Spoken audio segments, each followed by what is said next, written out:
Tá chegando ele, um momento que muita gente gosta. A reabertura da janela de transferências está batendo na porta. E nesse vídeo eu te trago 4 informações de mercado da bola do Inter. Vem comigo!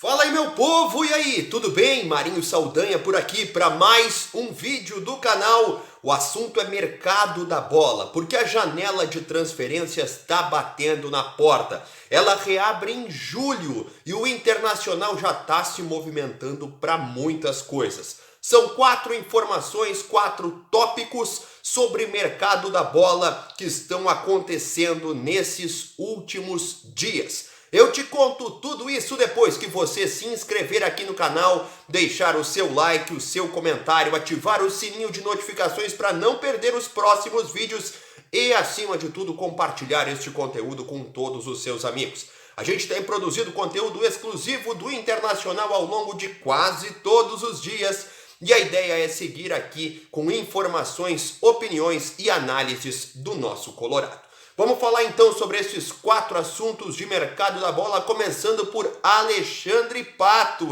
Alexandre Pato, atacante que está no futebol dos Estados Unidos no Orlando City. Porque no final de semana o colega Lucas Colari informou que o Alexandre Pato foi oferecido para o Internacional.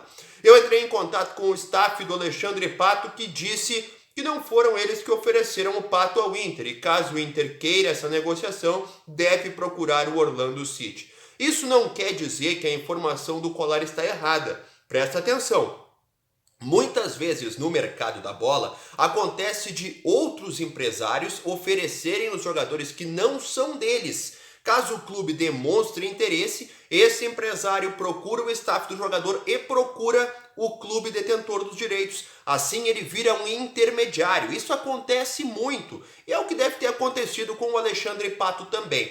O Internacional nesse momento não trabalha com o nome do Alexandre Pato como possível reforço. O Inter busca um atacante, é verdade, mas o Pato demandaria um investimento alto, ocuparia um grande espaço em folha de pagamento, é um jogador considerado caro, ele já esteve em negociação recente com o Inter e, inclusive, o atual presidente do Inter, o Alessandro Barcelos, ele era o vice de futebol na época da negociação com o Alexandre Pato. E ficou um clima bem ruim do Pato com o Inter, viu? Porque o Inter fez uma oferta, o Pato tinha indicado que gostaria de jogar no Inter de novo, o Inter reforçou, oficializou o interesse naquela ocasião, em meados ali de 2020, e o Pato simplesmente desapareceu. O Pato não deu retorno, não disse que sim, nem disse que não, e isso deixou a imagem dele um tanto quanto arranhada no Internacional. Teve a oportunidade de voltar, sequer respondeu para o Inter, foi jogar nos Estados Unidos, isso não deixou um clima legal para ele no Beira-Rio, portanto,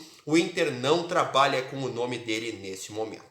Tópico número 2 é Brenner, porque neste caso o Inter está muito afim da contratação desse jogador. Desde a última janela de transferências, lá do começo do ano, que fechou em abril, o Inter segue conversando com o Brenner e tem alinhado o que precisa para contratar ele. O único porém, a única vírgula, e isso é muito importante numa negociação, é o clube que detém os direitos dele. Além dele não estar sendo utilizado com frequência pelo Cincinnati, a equipe entende que o Brenner possa render melhor em outro cenário. Eles entendem isso, mas isso não quer dizer que o Internacional vai ter sucesso nessa negociação.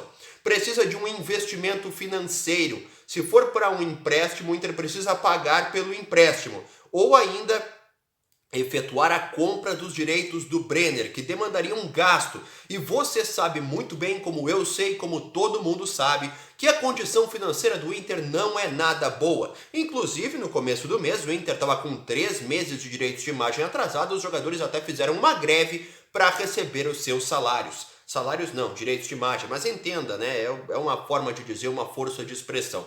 Enfim, a condição financeira do Inter ela é bem ruim e o Inter, portanto, precisaria investir para contratar o Brenner, mas é um negócio que está em andamento. Vamos para o tópico de número 3, que ele é Bruno Mendes. O O zagueiro Bruno Mendes esteve na semana passada, como você sabe, porque eu contei para você aqui no canal, sua situação é encaminhada para ser comprado pelo Inter. A direção do Internacional quer definir esta compra junto ao Corinthians ainda nesta semana. O Bruno Mendes deve ficar fora da relação do jogo contra o Goiás na quarta-feira. Mas para o fim de semana, se o Inter conseguir atingir esse objetivo de finalizar a negociação com o Corinthians, ele já poderia ser relacionado para a partida que segue do Campeonato Brasileiro. É a expectativa que o Inter tem de já poder utilizar no fim de semana o Bruno Mendes na sequência dele. Daí não importa mais aí a questão de 7 jogos, ele vira jogador do Inter, assina contrato por mais tempo, por no mínimo 3 anos, essa é a ideia do novo contrato do Bruno Mendes, e não tem mais nenhum empecilho para utilizar ele desde que conclua essa compra. O Inter vai pagar menos do que a cláusula de compra de 6 milhões de dólares. Está em debate o percentual que o Inter vai comprar. Se vai comprar 35%, 30% ou os 50% do Corinthians é um dos detalhes. Mas o Inter está bem otimista, o Corinthians também, e não deve faltar muito não para que esse negócio seja totalmente oficializado.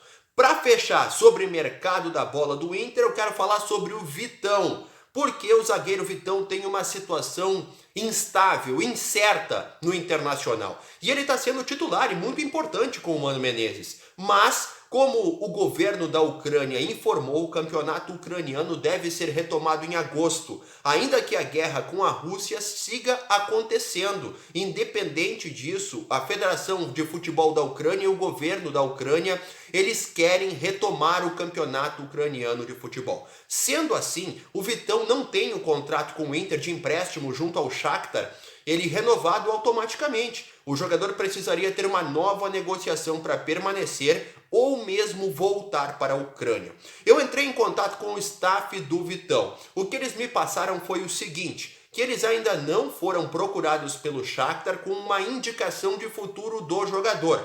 Com o Inter eu conversei e também confirmei que o Inter segue uma negociação para a permanência do Vitão independente da retomada do futebol da Ucrânia. Portanto, o Shakhtar ainda não falou com o jogador e com o seu staff, porque não tem uma data para a retomada do futebol na Ucrânia. Agosto é uma coisa muito solta, assim, não existe uma programação, planejamento, e o Inter quer a permanência dele independente dessa situação. O Vitão já se manifestou nos bastidores dizendo que ele quer permanecer no Inter. Ele não quer arriscar voltar para a Ucrânia com o país em guerra, ele não quer se obrigar a atuar num cenário de instabilidade, expor a família dele a esse risco, e isso pode ajudar muito na negociação para a permanência dele, mas que não é mais tão simples quanto era há algumas semanas, quando o assunto já estava encaminhado. Então tá, 4 informações de mercado da bola, espero que você tenha me acompanhado até aqui. Daqui a pouco eu volto com mais vídeos aqui no canal. Tchau!